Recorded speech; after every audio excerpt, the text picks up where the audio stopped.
everyone, welcome to another edition of Toddster's Magical Mystery Review. I'm Toddster, and today I'm going to take a look at this album here, Beatles For Sale, released November 4th, 1964 on Polyphone Records, and so what's been happening to these guys when they were making this? Well, a lot has been happening. They were busy all 8 days a week, so to speak, and they're touring and filming and recording, and I guess it caused a little bit of strain, so to speak, and compared to what they did on the last album, Hard Day's Night, where they made an album full of original material, they sort of failed to do this on this album. So they sort of went back to the 8 originals, 6 covers format, so to speak. And but it's still pretty good album, so to speak. So let's dig in, shall we? So we'll go with here we go. This is a gatefold cover, so I'll be talking about this as well. So let's start with the first song, No Reply. Double track John, occasionally Paul. And this is a very nice opener. What I like about it, well, first of all, John wrote this song, and he was sort of inspired by the Rays' Silhouette song, took a walk and past your house late last night. I'm sorry to sing the Hermits version, so to speak. So, but anyway, I like this one, and especially the bits where you hear the cymbal crashes, and then the piano playing the minor chords and so to speak, and that sort of really grabs you by the ear, so to speak. And so we move on to I'm a Loser. Now this is like John's first introspective song, sort of break out of the the I love you, you love me formula. It's very Dylan influence, and of course they met Dylan and had a few cups of tea, so to speak. and and a little dash of country as well. There's a bunch of country flavor bits throughout this album, and pretty epic lyrics, and and especially when John hits that lower G note, so every now and then. So the next one is Babies in Black. Now it's an okay tune from John and Paul, which they sing together, and bit of a waltzy tune for those of you over 10, as John would say. And it's an okay tune, but the bridge is absolutely stunning. And then so we go to the first cover of the album, and it's Chuck Berry's Rock and Roll Music, with John on lead, and it's an absolute kicker, So we go to I'll Follow the Sun from Paul, which he wrote back in the Quarrymen days, and it's a lovely tune, lovely lyrics, lovely arrangement, and the interesting thing about it is that you hear Ringo play his knees, so to speak, besides playing his drum kit. So then we go back to the covers with Mr. Moonlight.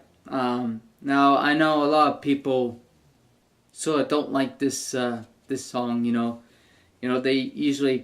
It's usually up there with the least favorite song or the worst song ever. But it's not that bad, especially, when John screams out, screams into the song, Mr. Moonlight.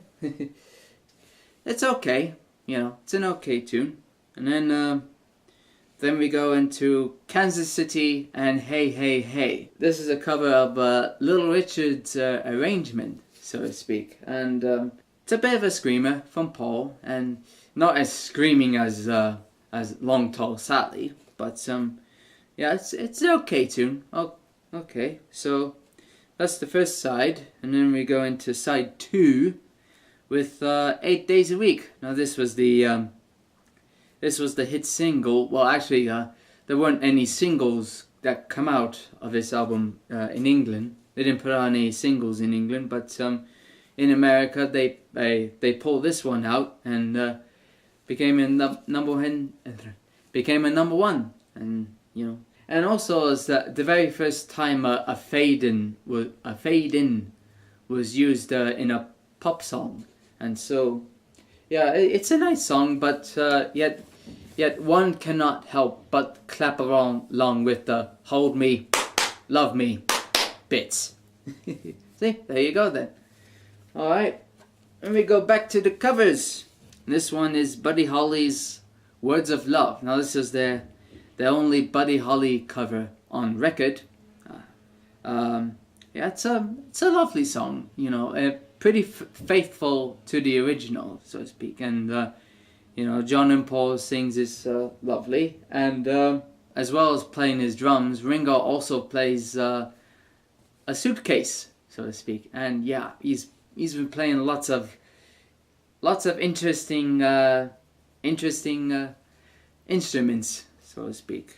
So, and speaking of Ringo, we hear him sing "Honey Don't," the Carl Perkins tune, and yeah, it's a bit of a good toe tapper, so to speak. And the way he calls out for George, when he does his guitar solo is pretty charming. All right, John. Oh, all right, George. One time for me.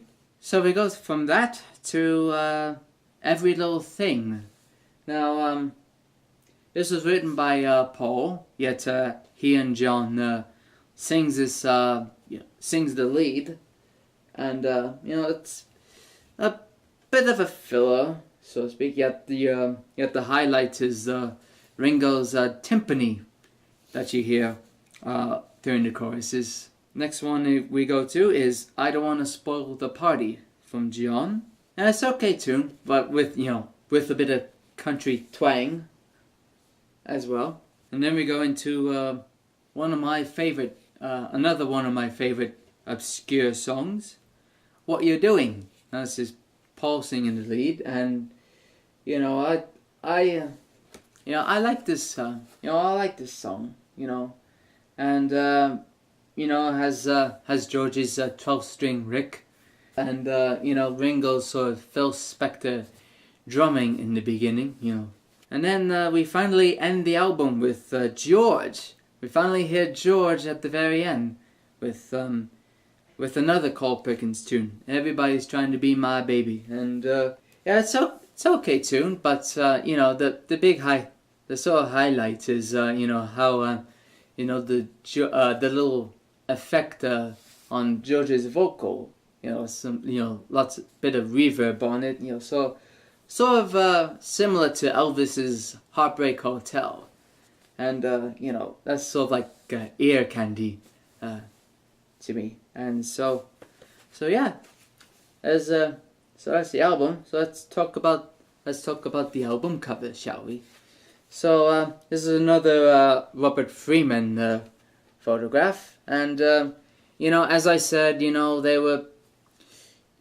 were exhausted by this point, and you could tell from the faces, they're a bit tired, and this was shot in Hyde Park, so to speak, and and a bit windy, as you can see. George's little hair turns into a turnip, and and also the back cover here. And as I said, this is this was a gatefold cover, and as you can see right here,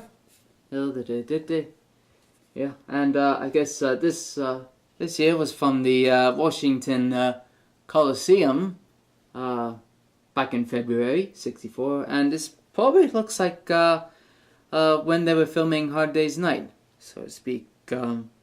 You know, somewhere in Twickenham Studios. It's a nice shot, so to speak. You know, the back and front are, you know, all right. You know, very seasonal, so to speak. What do I say about this album? Well, compared to the last album, it's a bit of a disappointment, so to speak. But yet, it's still a good album. You know, pretty good album. And you know, as for ranking, I give this 3 Beatles out of 5. So there you have it, Beatles for sale. So until next time, this is Toddster, and saying toodaloo. See you next time. Bye.